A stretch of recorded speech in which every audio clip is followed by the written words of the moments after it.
In the previous chapter, Chen Feng accepted a D-rank mission, which coincidentally involved escorting Sun Yan to the northern military camp within the forest. But they weren't alone, as Sun Yan's friend Leng Qian tagged along. But her reckless nature led her to chase after monsters, leaving Chen Feng and Sun Yan on their own, prompting them to chase after her. But they failed and just encountered a ferocious giant snake that relentlessly pursued them, forcing them to fight. But with Chen Feng's absolute defense and Sun Yan's feral cat, they successfully slayed the beast. However, the battle didn't come without injuries, as Chen Feng sustained some toxins in his body. Fortunately, Sun Yan was well prepared with potions, providing him relief. And since Chen Feng bore the brunt of the fight, Sun Yan decided to give him the snake carcass, which delighted him, and so he wasted no time and tried to store it inside his magic bag. Now on to the next part. As Chen Feng finished storing the entire serpent in his magic inventory, they noticed someone or something approaching. Assuming it was another monster, they quickly turned around to face it. What they saw was a massive silhouette with 4 eyes and 4 arms. But it turned out to be Leng Qian and her pet, acting foolishly. She boasted that they were an unparalleled duo, for having eliminated all the blood moles with just a wave of her hand. This left Chen Feng and Sun Yan speechless at her stupidity. But when Leng Qian was done goofing off and dismounted her pet, Sun Yan informed her that she had almost died because she wandered off alone. This immediately shocked her. So Leng Qian asked what had happened, and Sun Yan explained the situation. Leng Qian immediately apologized and promised that from now on, Sun Yan's safety would be her top priority. But Sun Yan had heard this promise before, knowing Leng Qian never actually followed through. And seeing Sun Yan's lost faith made Leng Qian cry as she begged for forgiveness and pleaded with her not to report the incident to Uncle Su Li. On the side, Chen Feng was surprised to hear the name Su Li, but decided not to comment, letting the two settle their dispute. And so the two continued, with Sun Yan looking Leng Qian in the eyes as she set some conditions, stating that she wouldn't tell her father Su Li, but Leng Qian must obey Frost Shadow's instructions. If she acted on her own again, she would never forgive her. But this made Leng Qian mad, feeling it was unfair and insulting even, as she believed she was stronger than Frost, and so she couldn't possibly follow his orders. But Sun Yan remained firm, revealing to Leng Qian that Frost had been strong enough to protect her. Without him, she could have died. This made Leng Qian fall silent. She knew Sun Yan had no reason to lie, so she believed her words, though she still couldn't comprehend how such a small turtle could be so powerful. And Sun Yan took notice of it, so she just suggested that sometimes things are just what they are, and mentioned that, despite its size, the turtle was more reliable than Leng Qian had ever been. It was even adorable at that. And Leng Qian's pride took a blow, but she understood she had no grounds to complain, especially since she was the one who made the mistake. She promised that if they encountered danger in the future, she would prove her reliability in battle. With Leng Qian admitting defeat, Sun Yan told Frost that he was in charge now, so he immediately commanded them to continue their journey, and everyone agreed. As they traveled, Chen Feng kept glancing in Sun Yan's direction, still in awe of what he had discovered. He had suspected Sun Yan came from a noble family, but he never imagined she was Su Li's daughter. Su Li was one of the 12 generals, an awe-inspiring figure in the beast-wielding world for over 20 years. With his extraordinary crystal-level pet, the Great Ape, he made monsters tremble. This realization explained why General Chu Nantian had come to their rescue personally. But with such a powerful father, Chen Feng now wondered why Sun Yan had ventured out alone. To his surprise, Chen Feng's questions were answered coincidentally as Leng Qian expressed her dismay towards Uncle Li. She complained about how strict he was to Sun Yan, even allowing her to go to the Northwest military base almost entirely on her own, and even the funds for hiring someone came from her own pocket. And although the area they were traversing wasn't too dangerous, it was still somewhat unfriendly. But Leng Qian felt that she had no grounds to be judging Sun Yan's family matters, as her father is quite the same. They were in the same boat, as her father had also sent her to this military training camp despite knowing she was overqualified given her abilities. This forced her to leave her home, her games, and even her anime, which she found very annoying. But Sun Yan contested this, saying it might be Leng Qian's own fault. No one had ever told her to stay at home all the time, especially with only 1 year left before the Allied Genius War, the biggest event to test their strength. It was obvious why their fathers put them through this training. They undeniably had the potential to become even more powerful. Leng Qian understood Sun Yan's reasoning, but pointed out that there was no real danger in this area for her. And without danger, there was no real experience. She felt this training was a waste of time. But Sun Yan just replied that maybe it's just a you problem, because to her this was a great opportunity. Her father had put her through this military trial to prepare her for the outside world, ensuring that when she joined the army, things would be smoother in the future. And Chen Feng overheard their conversation and silently commended Sun Yan's spirit. Despite her extraordinary background, she chose to attend an ordinary school, face the tide of ferocious beasts, and participate in this trial. These were decisions she made consciously, demonstrating her determination and resilience. But his train of thought was suddenly interrupted by a notification from the system about the poison. This surprised Chen Feng, as he thought the antidote had already suppressed the venom. Unfortunately, the system informed him that while the antidote had initially been effective, the persistence of the venom meant it was not completely neutralized. They needed to move quickly, but he knew not to panic. As the risks grew greater, the deeper they went into the forest, and so he felt the need to stay vigilant. And as if on cue, a giant rat appeared to attack, but it inadvertently ran into Leng Qian's fist as she was doing some warm-up exercises while walking. She knocked the rat down unintentionally and didn't even realize what she had hit. And since nothing else followed, she assumed it was nothing, and they continued their journey. And it seemed that coincidences were becoming a pattern. Each time another monster approached them, Leng Qian would accidentally knock it out while doing her warm-up exercises, not even noticing their presence as if they were insignificant. This continued for a while, allowing the group to eventually arrive at their destination smoothly. Upon investigating his surroundings, Chen Feng noticed that the equipment and patrols at this camp were few compared to those in the North Zone. General Leng overheard his comments but wasn't offended, and just enlightened the boy on why that is, explaining that the northern region was the most dangerous war zone, with extremely high risks and heavy responsibilities. Therefore, the Alliance provided their soldiers with top-notch equipment to effectively face the demon beasts. But this didn't mean the soldiers here were any less capable. With this, Chen Feng realized he needed to be more careful about voicing his opinions and fell silent. With that cleared up, General Leng welcomed his honored guest Sun Yan. After formal greetings, he invited them to rest in a tent, acknowledging their difficult journey, which they were grateful for the hospitality. As they entered the tent, General Leng apologized for the accommodations not being as comfortable as those in the Alliance city. But Sun Yan found it impressive that such a comfortable campsite had been built in the center of a forest. And General Leng was pleased by Sun Yan's charming words. No wonder General Su held her in such high regard and had set this trial as a necessary step. And Sun Yan expressed that she is well aware of it. Her father had big plans, and experiencing this opportunity firsthand was a blessing, so she would never complain. And General Leng nodded in agreement, but he wished he could convey the same sentiment to his own daughter, who must be very tired of leaving her home. Sensing her father's tone, Leng Qian knew she was in for an unskippable lecture. To avoid this happening in front of everyone, she took the initiative to ask her dad to talk outside. The general respected this decision, recognizing it was for the best. And now that Sun Yan and Chen Feng were alone in the tent, Sun Yan took something from her pocket. It was a black rock crystal, an extremely rare stone from the earth and rock deposits, essential for the evolution of a spirit turtle. She handed the crystal to Chen Feng,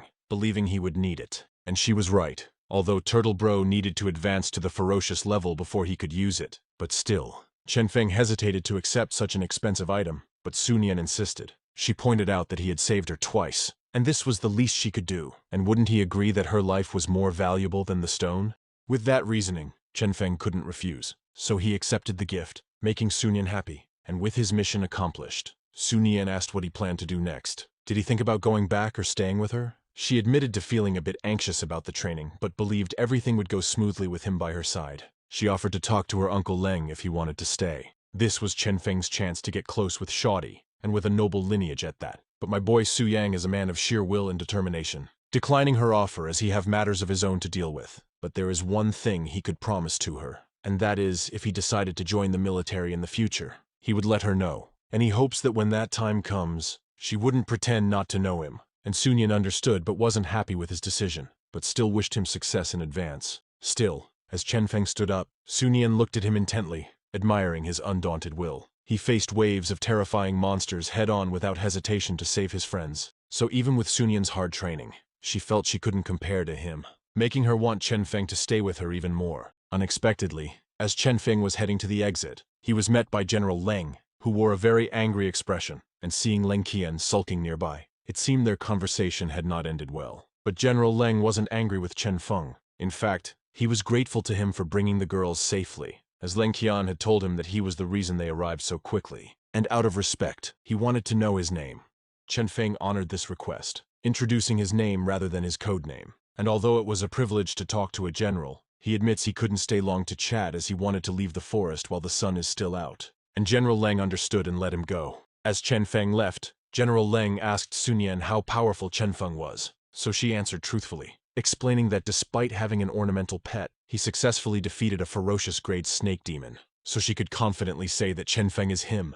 Hearing this, General Leng was truly impressed. Defeating a ferocious grade beast was one thing, but doing so while being 2 major realms below in power was unheard of. It was a testament to Chen Feng's amazing and terrifying combat ability. Even Leng Qian was shocked to see her father hold Chen Feng in such high regard, something she hadn't experienced personally. Meanwhile, Chen Feng left the tent without looking back, as there is only one thing was on his mind, and that he needs to become stronger no matter what. With this mindset, he challenged every monster he encountered, whether it was a group of huge blood moles attacking him relentlessly on all sides, or the tyrant beasts of the skies that kept launching sneak attacks, or the massive numbers of large rats that seems to not end. He meets them all halfway without even flinching. And before he knew it, he was near the northwest area, and he was so focused on increasing his experience points, he even forgot about the toxins in his body. And by the end of the day, he had defeated 40 monsters. Although his advancement was slow, his hard work paid off, as he had increased the progress in his defense training halfway. With this,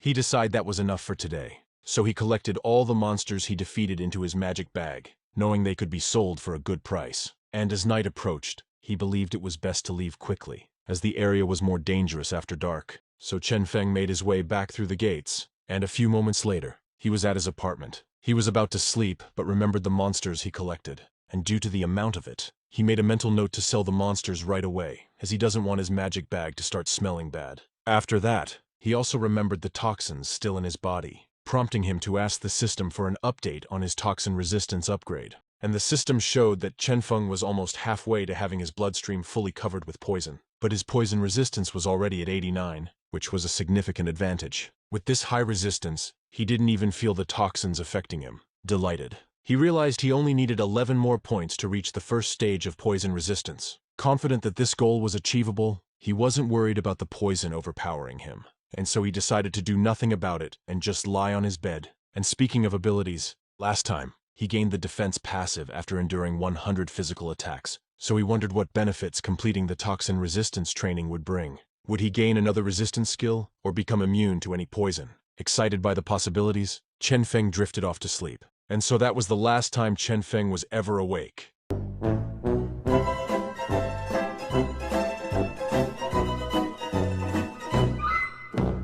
No, I'm just kidding. The next day arrived, and Chen Feng woke up feeling alive and well. He decided to go straight to the Adventurers Association. Just like before, the place was bustling with life, with everyone minding their own business. But the atmosphere changed when they noticed the level 6 guy from before, who had foolishly taken on a D-level mission, had returned. Surprisingly, he seemed fine, as if nothing had happened to him, and so they assumed he hadn't completed his mission yet. On the other hand, the receptionist, Nana, warmly welcomed Chen Feng, delighted to see him again. She offered her assistance, asking if there was anything she could help with. Chen Feng took out his emblem and revealed that he was there to confirm the completion of his task and claim his reward. This announcement immediately shocked everyone. They had already decided it was impossible for a level 6 newbie to complete a task at the association, let alone a D-rank task, so many assumed he was just bragging, causing a stir inside the place. With this, Nana went to confirm his claim right away, and just like Chen Feng had said, he really accomplished the mission, which made her delighted, knowing that her man wasn't a fraud, and so she went ahead and informed him that he could now claim his rewards. Alternatively, if he preferred, they could ensure his earnings within the association, though this option came with additional costs. Additionally, since he had completed a task higher than his current level, guild policy allowed him to advance to the rank of D-rank adventurer. But it isn't mandatory, so he can maintain his current rank if he wants to. But then again, higher ranks comes with greater benefits, which immediately convinced him, and so he chose to promote his rank. With that settled, Chen Feng mentioned there was one more thing he needed help with, and that he would like it if she assist him with selling some monster corpses as well, which Nana expected it to be a simple process, so she agreed. But as he opened his magic bag, a large quantity of monster carcasses of various sizes and species spilled out, shocking everyone in the association. Even Nana was taken aback by the sight. On the other hand, Chen Feng, who remained calm and collected, apologized for the mess. But she doesn't care about that, as her mind was occupied with curiosity, wondering how Chen Feng managed to kill so many monsters in just one day, especially the ferocious giant snake among them, and everyone else in the room shared her amazement. But Chen Feng doesn't have all day to wait for them to make sense out of things, and so he went ahead to ask Nana for the total value of the monsters and his reward. and before she answers, he also wants to know the association's insurance situation. With this, Nana snapped out of it and got back to work. After she was done, she informed him that the total gold he would receive was 800,000 Alliance coins, and he will also get the rock beast horn that was promised by the employer for completing the mission. And regarding the insurance, she explained that it was a common way to store money or quest rewards, and the cost varied based on his level and the value of the items. And with insurance, his belongings would be completely safe, and the association would compensate him for any losses. Considering his current level, the storage fee for 1 year was 2,000 Alliance coins, and the 10-year package required 10,000 Alliance coins. With that explained, Chen Feng concluded it was best to let the association take care of the rock beast horn he had just received. He asked them to store it for a year, and the remaining coins were transferred to his bank account. The transaction was fast, and he verified on his phone that the funds had indeed been transferred. With this, he thanked Nana for her kind assistance and then proceeded to leave the association. But despite the large number of beasts he had slain, and the proof that he had completed a mission above his rank, some salty-ass people in the association couldn't keep their skepticism to themselves. They loudly expressed their doubts about his accomplishment, attributing it to mere luck. They even speculated that reaching D rank wouldn't be enough for him, and that no party would accept him with his pet, believing he would continue to act alone. But Chen Feng wasn't bothered by their comments. He knew their opinions didn't matter. To him, only those who were truly powerful had the right to dictate what should and shouldn't be. And so, his adventure continued alone, with only his pet by his side. It was a harsh path, but he was determined to stride it without looking back.